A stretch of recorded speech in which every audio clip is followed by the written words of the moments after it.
बिस्मिल्लाहिर्रहमानिर्रहीम। बोलते कालम के साथ मैं आमिर रज़ा खान। और डोनाल्ड ट्रंप बार बार क्यों कहते हैं कि भारत जो है रशिया से आयल ना ले, और अगर रशिया से आयल ना ले तो भारत कहाँ जाएगा। इस खबर को ज़रा इस खबर के साथ मिलाकर देखें कि अमेरिकन WTI जो आयल है वो पहुँच गया बलूचिस्तान के साहल पर, जिस पर 1 मिलियन बैरल आयल है और 2 जहाज़ मज़ीद जो हैं आ रहे हैं, जिनको कंपनी ने ये मंगवाया है। लेकिन मुझे आज बात करनी है कि भारत को क्या नुकसान होगा अगर वो रूस से तेल नहीं लेगा, और रूस को क्या नुकसान होगा कि बैन अवी तनाज़र में देखना चाहिए। देखें, पहली बात तो यह है कि 1947 से लेकर टिल टुडे भारत जो है हमेशा अलाए रहा है किसका, रूस का। क्योंकि भारत में आज़ादी से पहले ही ऐसी तरीके जन्म ले चुकी थी जो मार्क्सिज्म को सपोर्ट करती थी, और एक अच्छा खासा तबका जो था वो मार्क्सिज्म का शिकार था। मुसलमान क्योंकि इस लादीनियत से दूर रहे, तो इसलिए मुसलमान जो है पाकिस्तान का किसी सूरत इनके साथ शामिल होना बनता नहीं था। लिहाजा एक नया कुशन जो है वो पाकिस्तान की सूरत में सामने आया और पाकिस्तान ने अमेरिका से हाथ मिला लिया। रूस के साथ हाथ मिलाने वाले भारत ने 1950 में उसके साथ मुआहदा किया और असले की पहली तरसील जो है वो की, जिसमें 12 ट्रांसपोर्ट तैयारे थे, कुछ MI4 हेलीकॉप्टर उस वक्त हुआ करते थे वो थे, और कुछ तोपें वगैरह थी जो उन्होंने रशिया से परचेज़ की। वाइस वर्सा अमेरिका ने भी कुछ असला जो है वो पाकिस्तान को फ़रोख्त किया कर्ज़ की सूरत में। लेकिन इसके बाद हुआ क्या, इसके बाद 65 की 60 में दोबारा जो है उन्होंने टैंक्स वगैरह ख़रीदे, वहाँ से 65 में जंग लगा दी रशिया के एमा पर के रशिया जो है वो उनको असला फराहम कर रहा था। पाकिस्तान ने भरपूर जवाब दिया, 17 दिनों में नाको चने चबा दिए भारतीयों को। 1971 में दोबारा से रूस के कहने पर मशरक़ी पाकिस्तान, जो अब बांग्लादेश हमारे भाई हैं, उनको वहाँ भड़काया गया, और ये वही तंजीमें थीं जो काम कर रही थी मार्क्सिज्म के ऊपर या सोशलिज़म के ऊपर, और उन्हीं तंजीमों का ऑफशूट्स था जो निकल कर पाकिस्तानियों के ख़िलाफ़ हुआ, और उसके बाद वो मुल्क हमसे अलग हो गया। चलो अच्छा हुआ कि अलग हो गया, लेकिन भारत की झोली में नहीं गया, जिस पर बड़े बड़े दावे किए गए। ये मामला चलता रहा और 1979 में रूस ने अफ़गानिस्तान के अंदर कदम रखा और अफ़गानिस्तान पर कब्ज़ा कर लिया। ये वो वक्त था जब भारत पूरी तरह सपोर्ट कर रहा था, अफ़गानियों के ख़िलाफ़ था। पाकिस्तान ने अपने अफ़गान भाइयों को ना सिर्फ पनाह दी, बल्कि अफ़गानियों को एक ऐसी सुपर पावर के ख़िलाफ़ लड़ने की हिम्मत बंधाई और उनको अपनी बसात के मुताबिक उनकी मदद भी की। रूस जो है वो इस दौरान भारत के साथ मज़ीद टाइज़ में चला गया और मज़ीद मुआहदे जो हैं वो करता चला गया, जिसमें एक बड़ा मुआहदा जो है असले से हटकर आयल का मुआहदा है। इसमें तकरीबन सालाना 2.5 बिलियन डॉलर का फ़ायदा हो रहा था भारत को, क्योंकि रूस को जंग के लिए बड़ा पैसा चाहिए था। वो अपना आयल चीन को दे रहा था, तुर्की को दे रहा था, लेकिन उसका तीसरा बड़ा बायर जो था वो भारत बन गया, और भारत ने ये जो है आयल ख़रीदना शुरू कर दिया, और ये इसमें उसकी बचत भी थी।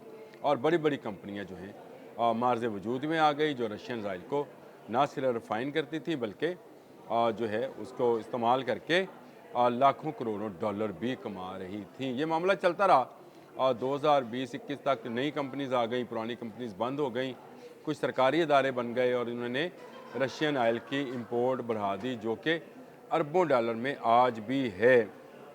देखिए, ये सारी चीज़ें जो हैं, एक रिपोर्ट है CSIS की। CSIS क्या है? ये centre for strategic study international है, और ये जो है अदारा ये इस अदारे की एक पूरी रिपोर्ट है सिर्फ इंडिया रशिया आयल के ऊपर। इस रिपोर्ट को पढ़ने के बाद ये बात समझ आती है कि डोनाल्ड ट्रंप क्यों कह रहे हैं भारत से कि वो रशियन आयल जो है ना ख़रीदे, और रशिया जो है आयल से होने वाली आमदन से यूक्रेन में बमबारी और मासूम लोगों की जान ले रहा है।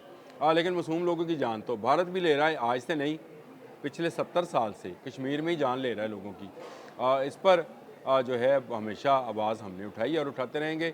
इस पर बाद में बात करते हैं, लेकिन ये एक बड़ा मामला था। इसको इसमें मिसाल के तौर पर इस तरह से समझाया गया है कि अगर रशिया ने फॉर एग्ज़ाम्पल 262 बिलियन डॉलर की टोटल एक्सपोर्ट की है, तो 113 बिलियन सिर्फ भारत से कमाए हैं और 2030 तक इसको 100 बिलियन तक मज़ीद यानी इसमें 56 बिलियन सालाना बनते हैं, इसको डबल करना है 2030 तक, ताकि भारत जो है मज़ीद फ़ायदा पहुंचा सके रशिया को। इस तरह से रशियन इकॉनमी को मज़ीद मजबूत बनाया जाता रहे। एक अदारा है वर्टेक्स, इसके मुताबिक रूस का 38% ऑयल भारत इंपोर्ट करता है और ये बड़ी इंपोर्ट है।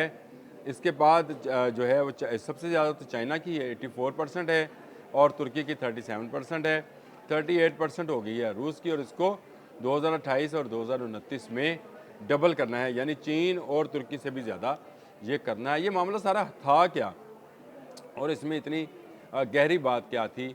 देखें, भारत में ना सिर्फ प्राइवेट रिफाइनरीज मौजूद हैं बल्कि सरकार की भी 3 रिफाइनरीज चल रही हैं और ये तीनों के तीनों इस तरह से बनाई गई हैं कि इनमें ऑयल जो साफ़ होगा वो होगा रूसी ऑयल, यानी रशियन क्रूड ऑयल जो है उसको साफ़ किया जाएगा। लेकिन भारत ने आहिस्ता आहिस्ता आहिस्ता इसकी इंपोर्ट बढ़ा ली। इसका आप अंदाज़ा इस तरह से लगाएं कि इनका एक प्राइवेट ग्रुप है रिलायंस, अडानी वाले रिलायंस ग्रुप है, इसने एक साल में 4,50,000 बैरल ऑयल रशिया से ख़रीदा और इसको रिफ़ाइन किया, कुछ एनर्जी में इस्तेमाल किया। रिलायंस उनकी बिजली बनाने वाली कंपनी भी है, यानी एक ही ग्रुप है और ये ग्रुप रिफाइनरी का काम करता है। ये तो सस्ता ऑयल लेते रहे, यानी ये सब्सिडी लेते रहे रशिया से, लेकिन ये सब्सिडी नीचे ट्रांसफ़र नहीं करते रहे अपने लोगों के अंदर। दूसरा ग्रुप जो है न्यारा एनर्जी है जी, ये भी बिजली की कंपनी है और साथ में इनके पेट्रोल के कारोबार हैं। इन्होंने 2,40,000 बैरल जो है ऑयल ना सिर्फ रशिया से मंगवाया और इसको फ़रोख्त किया और इसमें से लाखों करोड़ों डॉलर जो हैं कमाए। लाज़मी बात है, इसमें अगर उन्होंने कमाए तो मोदी सरकार के भी लोगों ने काफ़ी पैसा कमाया होगा। लेकिन ये सिर्फ ये प्राइवेट 2 कंपनियां नहीं हैं, सरकारी तौर पर भी इंडियन ऑयल कंपनी है, IOC उसको बोला जाता है। इसके बाद भारत पेट्रोलियम, BP आपने अक्सर देखा होगा, ये किसी ज़माने में ब्रिटिश पेट्रोलियम हुआ करती थी, ये चली गई और इसको हमने तो PSO कर लिया, पाकिस्तान स्टेट ऑयल। उन्होंने इसको BP रहने दिया, यानी भारत पेट्रोलियम के नाम से रखा। और तीसरी इनकी मंगलौर इंडस्ट्री है जहाँ पर रशियन ऑयल को रिफ़ाइन किया जाता है और बनाया जाता है। अब आ जाए कि डोनाल्ड ट्रंप ने एक बात कही थी कि मुस्तकबिल में भारत पाकिस्तान से ऑयल ख़रीदेगा। वो कौन सा ऑयल होगा? क्योंकि पाकिस्तान में से तो इतना ऑयल अभी निकलता नहीं है। पाकिस्तान में ज़खायर ज़रूर मौजूद हैं समंदर के अंदर, लेकिन उनको अभी निकाला नहीं गया है। ये जो जहाज़ आया है बलूचिस्तान पे, जिस पर 1 मिलियन बैरल ऑयल मौजूद है, ये पाकिस्तान में तो इस्तेमाल होगा, लेकिन इसके पीछे 2 जहाज़ मज़ीद आ रहे हैं। तो इसका मतलब ये है कि इस खत्ते में अगर भारत अमेरिका के साथ कुछ तजारत करना चाहता है तो उसको ये ऑयल पाकिस्तान से लेना होगा, यानी पाकिस्तान के रास्ते ये भारत जाएगा। ऐन मुमकिन है कि आने वाले दिनों में, यानी आइंदा आने वाले महीनों में पाक भारत तनाज़ा जो है उसको पेट्रोल के नाम पर डोनाल्ड ट्रंप ख़त्म करा दें, क्योंकि वो बार बार अपनी बात में अपनी हर तकरीर में एक ही बात दोहराते हैं कि मैंने धमकी लगाई थी कि तजारत करो, जंग ना करो। और भारत को ये बात समझ नहीं आई, लेकिन उसको फिर समझा दिया गया और इसमें वो फिर फील्ड मार्शल की और पाकिस्तान के वज़ीर आज़म की तारीफ़ करते हैं, तारीफ़ के पुल बांधते हैं। तो बड़ी वजह अब समझ आ रही है कि अगर रूस से भारत तेल नहीं लेगा तो उसकी इकानमी डाउन टू अर्थ हो जाएगी। जो अभी इस वक्त उसको मसनूई बढ़ावा है, उसके पीछे रशियन ऑयल है जो उन्हें कम कीमत पर मिल रहा है।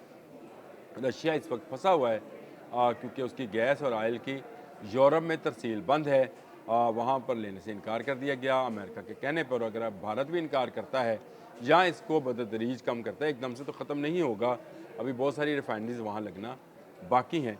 अगर बतदरीज कम करता है तो एक बड़ा बर्डन भारत की मईशत पर आने वाला है। मैंने कल एक जुमला बोला था कि भारत का दिफा जो है वो गर्दन तक जो है दबा हुआ है और भारत की मईशत भी जल्द गर्दन तक कब्र में चली जाएगी या जला दी जाएगी।